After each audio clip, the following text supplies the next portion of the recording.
السلام عليكم ورحمة الله وبركاته. في البداية قبل ما أوريكم بس أنا الفكرة بتاعت الفيديو إيه، ما تنسوش صيام بكرة اللي هو العاشر من محرم، تمام؟ واللي ما صامش النهارده التاسع يصوم العاشرة وال11. وسيدنا النبي صلى الله عليه وسلم قال احتسب عند الله ان يكفر ايه سنة كاملة. تعالوا بقى فكرة الفيديو ايه، أنا النهارده هوريكم هنعمل محشي. بص كلفنا كام؟ أنا جايب كيلو ونص بتنجان، أدي كيلو ونص بتنجان يا جماعة.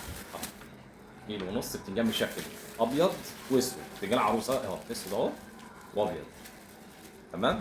كيلو ونص ب 15 جنيه، كيلو ب 10 جنيه، جبت كيلو ونص ب 15 جنيه. احسب يا محمد على الاله الحاسبه، تمام كده.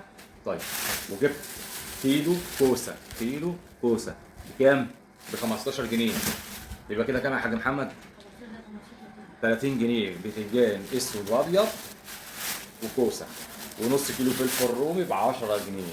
اكتب يا محمد 10 جنيه، يبقى كده كام؟ وكيلو ونص طماطم، جبت طماطم كيلو ونص طماطم ب 10 جنيه. يبقى كده كام يا حاج؟ 50 جنيه. وب 30 جنيه رز، اغلى حاجه الرز في الموضوع ده كله، اغلى حاجه الرز. يبقى كده كام يا حاج محمد؟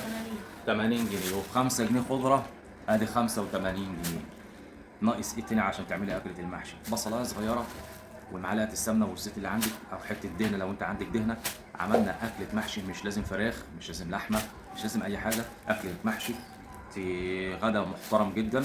ما كلفناش ال 100 جنيه بفضل الله تعالى. الفكره كلها حسن الاداره، نفكر وندبر، نفكر وندبر.